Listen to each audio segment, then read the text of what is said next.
بسم الله. السلام عليكم اخواتي، مرحبا بكم معنا في مطبخ حياه. من هذا الفيديو يلقاكم على خير وبخير وتكونوا كاملين ان شاء الله بصحه جيده. اليوم غنشارك معكم لاطه ديال الحوت في الفران، كتجي رائعه وزوينه بدون تعقيدات.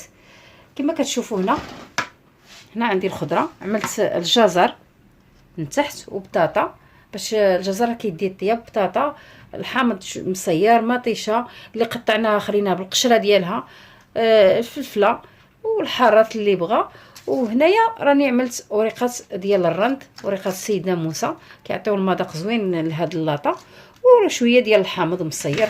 بالنسبه اللي كيعجبو الحار يعملوا في الشرموله كيعملوه، ما كانش كياكلوا الحار كتعملوه هكذا احسن.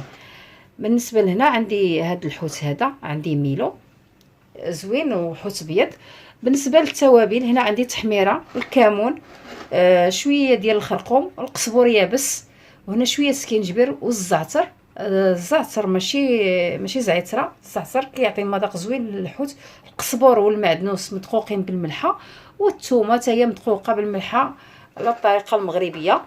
وعندي عصير ديال الحامضه كامل، نضيف فيه شويه ديال الزيت حتى من بعد عاد نضيف، والملحه دائما كنقول لكم حسب الذوق.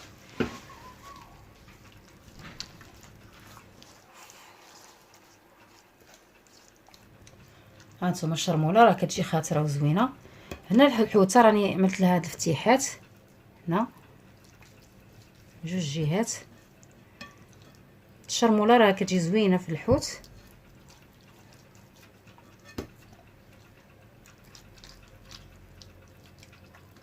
والراس راه كنعملوا له شويه ديال الزعتر باش يعطي الريحه زوينه كما كتشوفوا.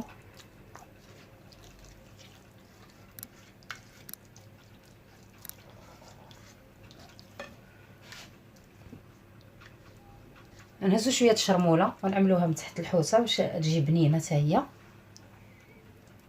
الشرموله اللي بقات لي غنزيد نضيف عليها شويه د الماء وندخلها ونعملها فوق الخضره.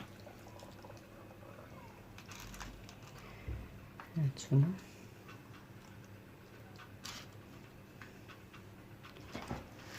نضيف شويه د الماء صافي، وكنعملوها فوق الخضيره ديالنا.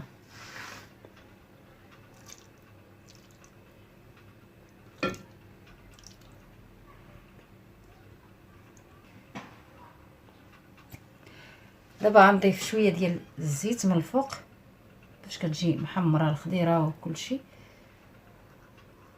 وهاد اللاطه راه صحيه زوينه بزاف كتجي.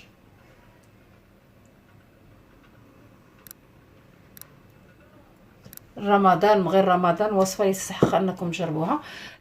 دابا غندخل اللاطه ديالنا الفرن طيب على درجه حراره 220، كتديتها 60 دقيقه حيت الخضره كلشي خضر، راه هكا طيب كتجي زوينه هي هذيك.